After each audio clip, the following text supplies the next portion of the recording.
এই ধরনের অঙ্কগুলি যে কোনো চাকরির পরীক্ষায় কিন্তু প্রায় আসে। যেমন ধরো 40 হলো 50-এর কত শতাংশ, বা 32 হলো 80-এর কত শতাংশ, বা 48 হলো 60-এর কত শতাংশ। এর উত্তরগুলো তোমরা কীভাবে করবে দেখো। 40 হলো 50-এর কত শতাংশ, তাহলে যার এর, এটা লেখা থাকবে, যার কত শতাংশ জানতে চাইছে সেটাকে তোমরা নিচে বসাবে। তাহলে 50-এর কত শতাংশ, তাহলে 50 হবে নিচে, ওপরে হবে এই 40 সংখ্যাটা করে তারপর তার সাথে 100 গুণ করে দেবে, তাহলে আনসার পেয়ে যাবে।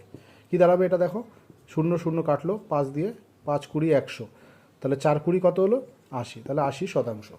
একই রকমভাবে এখানে দেখো 32 হলো 80-এর কত শতাংশ, তাহলে যার কত শতাংশ জানতে চাইবে সেটা নিচে, 32 হচ্ছে ওপরে, গুণ হচ্ছে 100, এটা 0 0 কাটবে, 8 দিয়ে 4 এটা 32, 4 10 40%। তাহলে এটা তোমরা নিজেরা উত্তর করে আমাকে জানাও কী হবে।